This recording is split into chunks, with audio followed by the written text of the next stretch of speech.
नमस्कार दोस्तों, आज हम एक ऐसी खौफनाक और दिल दहला देने वाली घटना की बात करने जा रहे हैं जिसने पूरे देश की आत्मा को झकझोर कर रख दिया है। पश्चिम बंगाल के दक्षिण 24 परगना जिले के बारुईपुर इलाके से एक ऐसी खबर आई जिसे सुनकर किसी भी संवेदनशील इंसान की आंखों में आंसू आ जाए और गुस्से से खून खौल उठे। एक 12 साल की मासूम बच्ची जिसका पूरा जीवन अभी उसके सामने था, जो हंसती खेलती अपने घर से निकली थी, वो वापस कभी जिंदा लौटकर नहीं आ सकी। शनिवार की शाम करीब 4 बजे वो बच्ची अपनी सहेली के लिए जन्मदिन का तोहफा खरीदने पास के बाजार गई थी।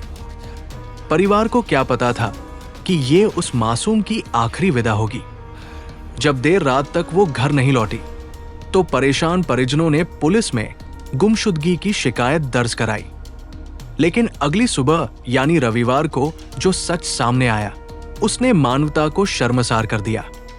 सूर्यपुर हाट इलाके के एक तालाब में तैरती हुई एक बोरी मिली और जब उस बोरी को खोला गया तो उसके अंदर उस 12 साल की मासूम बच्ची का शव बेहद क्षतविक्षत हालत में बरामद हुआ।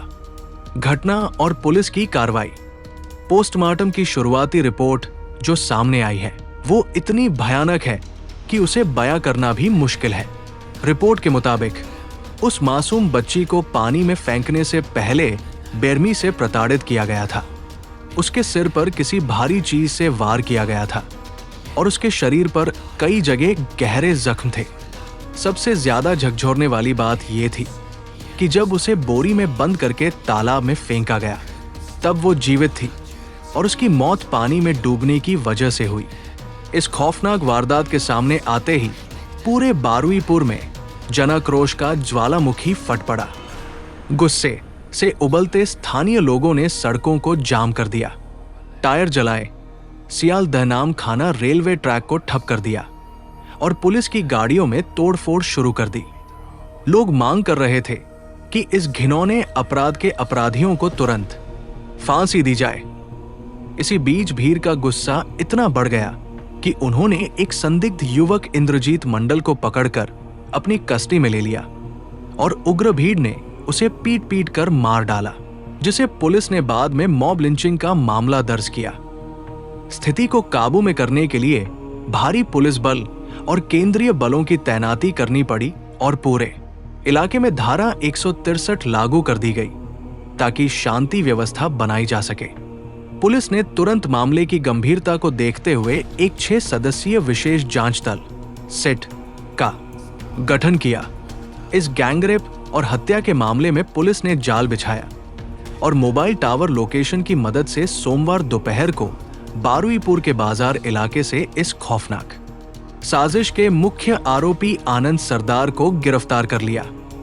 आनंद सरदार पेशे से वैन रिक्शा चालक था और पीड़ित परिवार के व्यवसाय से जुड़ा हुआ था, इसलिए बच्ची उसे जानती थी और शायद इसी भरोसे का फायदा उठाकर उसे अगवा किया गया। आनंद सरदार के साथ इस घिनौने अपराध में शामिल 2 अन्य आरोपियों प्रभास मंडल और दिवाकर सरकार को भी गिरफ्तार कर लिया गया है और पुलिस चौथे फरार आरोपी की सरगर्मी से तलाश कर रही है।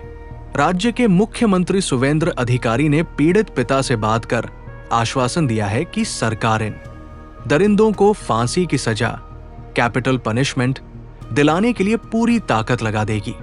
ऐसे अपराधों को रोकने के कड़े निर्देश। दोस्तों, ये सिर्फ एक समाचार नहीं है, ये हमारे समाज के चेहरे पर एक बहुत बड़ा तमाचा है। आखिर कब तक हमारी बेटियां इस तरह की हैवानियत का शिकार होती रहेंगी? कानून अपना काम कर रहा है, लेकिन एक समाज के तौर पर, माता पिता के तौर पर और देश के जिम्मेदार नागरिक के तौर पर हमें इन अपराधों को जड़ से खत्म करने के लिए कुछ बेहद कड़े कदम उठाने होंगे, जिन्हें आप सभी को बहुत ध्यान से सुनना और अमल में लाना चाहिए। 1. फास्ट ट्रैक कोर्ट और तत्काल फांसी। कानूनी स्तर पर ऐसे मामलों की सुनवाई महीनों या सालों नहीं चलनी चाहिए। पॉक्सो और भारतीय न्याय संहिता BNS के तहत ऐसे जघन्य मामलों के लिए स्पेशल फास्ट ट्रैक कोर्ट बनाकर अधिकतम 3 से 6 महीने के भीतर दोषियों को सरेआम या त्वरित फांसी की सजा दी जानी चाहिए। ताकि अपराधियों के मन में कानून का खौफ बैठ सके। 2. बच्चों को गुड टच बैड टच की शिक्षा। पारिवारिक स्तर पर हर माता पिता को अपने बच्चों से खुलकर बात करनी चाहिए। चाहे बेटी हो या बेटा, उन्हें बचपन से ही गुड टच और बैड टच के बारे में सिखाएं।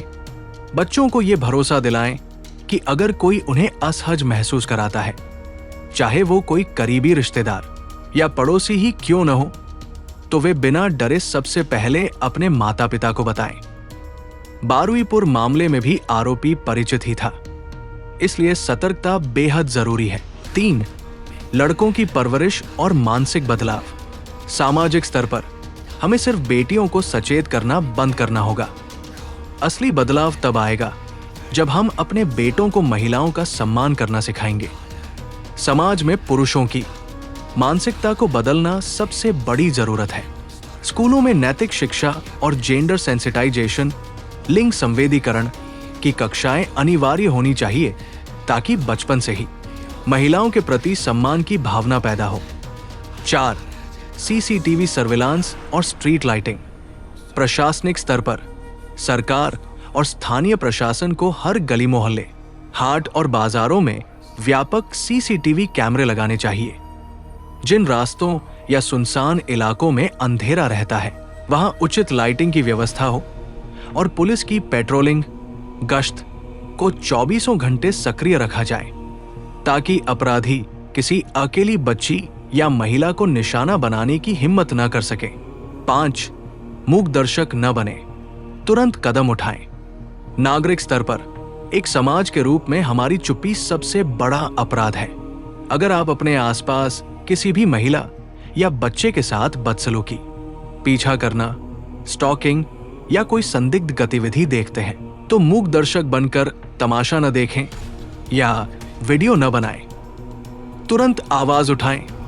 पुलिस हेल्पलाइन नंबर 112 या चाइल्ड हेल्पलाइन 1098 पर सूचित करें। आपका एक छोटा सा कदम किसी मासूम की जान बचा सकता है। अंतिम संदेश, न्याय केवल अदालतों में नहीं, बल्कि हमारी सोच में होना चाहिए। जब तक हम सब मिलकर आवाज नहीं उठाएंगे, तब तक कोई भी समाज सुरक्षित नहीं हो सकता। इस वीडियो को ज्यादा से ज्यादा शेयर करें, ताकि जागरूकता फैले। सुरक्षित रहिए, जागरूक रहिए। जय हिंद।